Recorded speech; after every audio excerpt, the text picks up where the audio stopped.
When it comes to getting a professional vocal recording, there's a lot of tricks that the pros use. So in this video, I want to break down the top 2 so that you can start doing them in your music as well.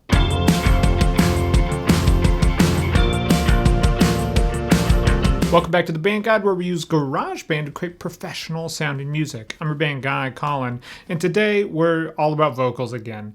In this video, I'm going to break down the top 2 tricks that pro engineers use to get a more professional final vocal sound, to get the perfect take, to get the big, full, wide vocal sound that just fills up the whole mix.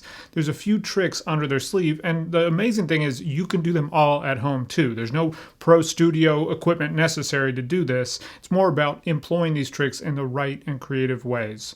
So let's go ahead and get into it. First up, we have comping. Now, comping just means making a compilation of, or collecting multiple versions and putting them all together into one final best take. So comping our vocals means recording a few passes of your vocal performance and then comping them together, picking out the individual best pieces and creating one final best vocal take. Now, this is used all the time. Not every song you've ever heard necessarily has a comped vocal take, but a lot of them do. It's very common to just pull little snippets of maybe one phrase from a verse that was better on the third take than it was on the first take. So you might already be doing this, but I want to give you a really strategic approach that you could use to streamline this process. So the way I recommend all people comping their vocals is record 4 vocal takes right off the bat. Don't think about it, just go in and 4 vocal takes, right? You're probably warming up still a little bit in that first vocal take. Your second vocal take, you'll probably start to get into a pretty good groove.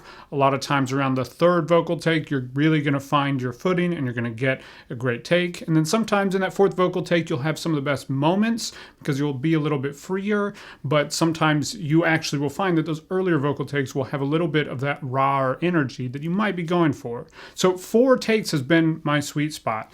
Record full takes of the song. That allows you to get all the energy in, and you could break this out if you realize strategically you need to. Okay, I'm always gonna have to start right before this verse again, but try to get 4 full takes of the song so you can get the energy of the full song and you can feel the dynamics. In the beginning, I'm gonna be a little bit lighter, and then by the end, I'm really gonna be into it.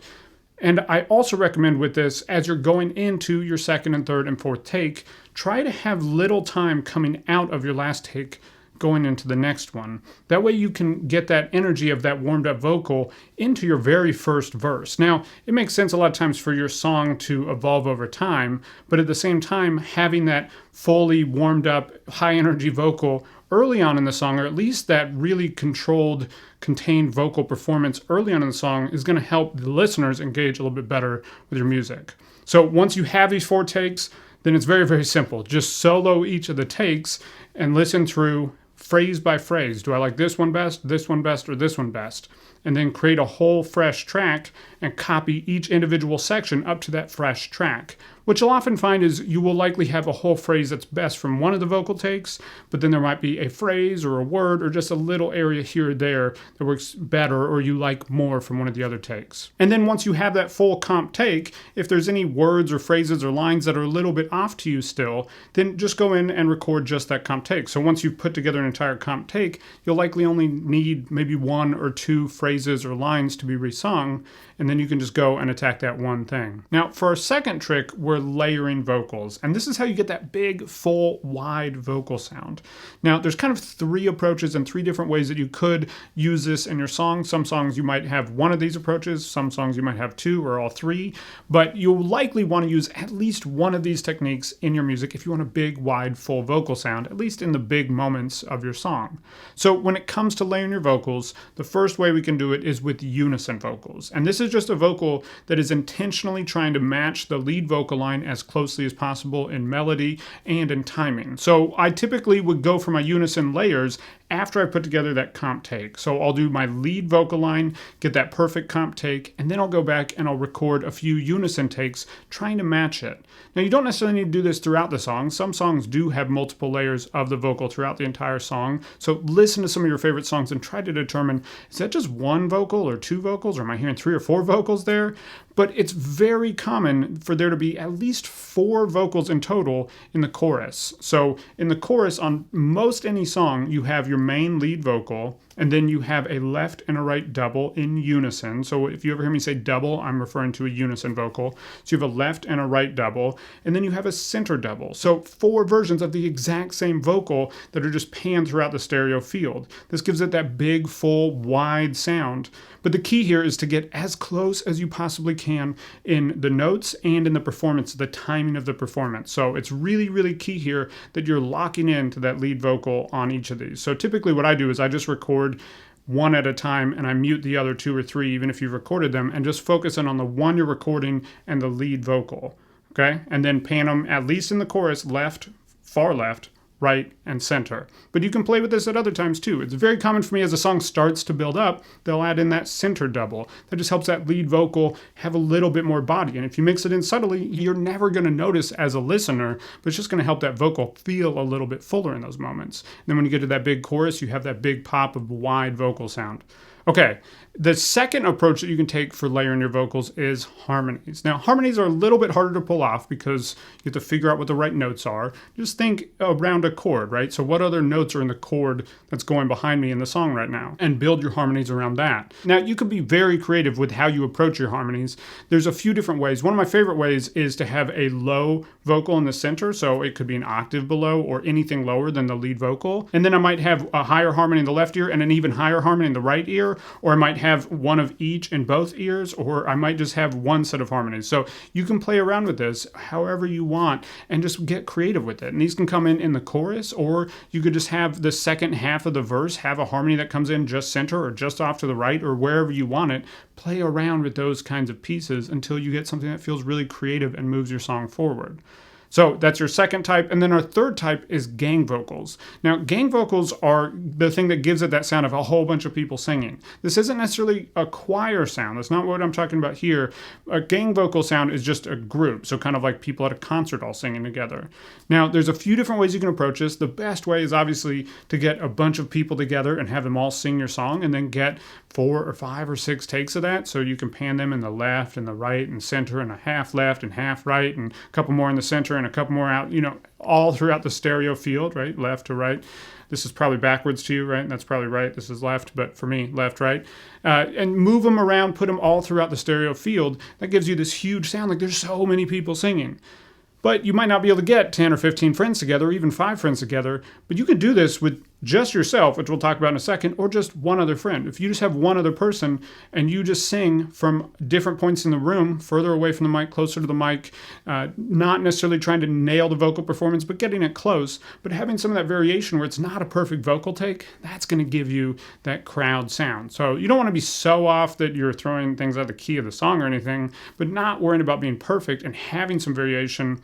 As long as it's not massive in your timing and then also in your pitch, you can create a big gang vocal sound. Now, the other way that you can do this just by yourself is to stand at different points relative to the microphone. So if this is my vocal microphone here, you could do a couple takes where you're somewhat close to it, like your lead vocal, or you could do it all the way over here, and you could play around with not facing the microphone, maybe singing over into that corner, or even singing at this wall, and that's going to give you a very different sound to your vocal with each vocal take, right? And you can also play around with the microphone. So I could do one where I'm staying in the same place, but I'm taking this microphone and I put it facing away at a wall. You can't even see that out of frame over here. So somewhere over here, facing away, and then it's going to capture my vocal in a different way that makes it feel like there's a lot of people in a very different space in a big room. And you can go a step further with this, which is to kind of alter your voice. So sing it in a kind of funny way, maybe a little bit of an accent, or just kind of emphasizing a different tone in your voice, whatever you want to do to give it a little bit of a different character, so it doesn't just sound like you singing it over and over and over again. So try to play with your voice a little bit. You can cover and you can kind of get a little bit of tone difference, right? Play around with your vocal, and that can create this big, wide gang vocally sound. So let's look at a couple examples of what this actually sounds like in a song really quickly. So here we have a song that we just finished mixing for the Ultimate GarageBand mixing course, and it has a few of these vocal techniques throughout. I comped all the vocals together, so I got one final vocal take that I was really happy with, and then I recorded some unison vocals to that, so layered vocals, that's my second technique, And then I did a couple different versions of the gang vocal style recording technique. I did some with one vocalist just at different points in a room, and then I did some with multiple people. You'll see these over here in just a second, recording just at varying distances from the microphone. So let's go ahead and just listen to initially this vocal here in this verse, and I'll show you the center double with the left and the right double. So in this verse here, we use it to emphasize certain phrases. Lost my last job, can't lose this one all day long. I get no work done all day long. I get what have I done? Right, so if we listen to that, if I just solo these here. Lost my last job, can't lose this one all day long. I get no work done all Pretty day cool, right? long. I get what have I done? And then when it comes into this next part, Prove my worth with the it's nice all in there. apartment. But if you listen to it in the context of the mix, you don't necessarily notice that it's not just the lead vocalist. If you weren't listening for it, you'll probably be able to tell because you're hearing it. But if you're not listening for it, it just kind of sounds like one vocal, but fuller. Prove my worth with the nice apartment. But take these away. And I find a partner. Prove my worth with the nice apartment, baby. Right? Pretty cool. And then you get into the chorus here. What? Every day the universe expands, If I take away these doubles, but I'm still standing there, it's like one lonely vocal. just in my face. Add them in. Every day we keep racing through space, but I'm so stuck in place, Right? so stuck in place. Adds a lot. And then here we have just a single, it's the same vocalist as the lead vocalist here, but he's singing at different points in the room. So that's these two vocals here Every day the universe expands, with the lead vocal. but I'm still standing there. Same vocalist, same room, same microphone, just different points. He's at this point singing away from the microphone at a wall. So it gives him a very different sound. So if we listen to all these together here, Standing there, dressed in my face. these add just such a different tone, right?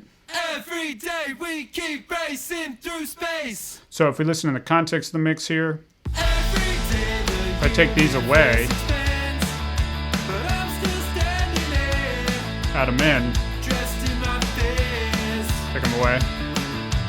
Every day we keep racing through space, but I'm so stuck in place, so stuck in place. They add a lot. It's subtle, but they definitely add a lot. And then we just do that overboard in the next section of the song where we have a bunch more vocals come in and we have it continue to layer more and more until the end here, right? So this is a really cool technique. If you listen to some of these vocals, let's just go do in this chorus here.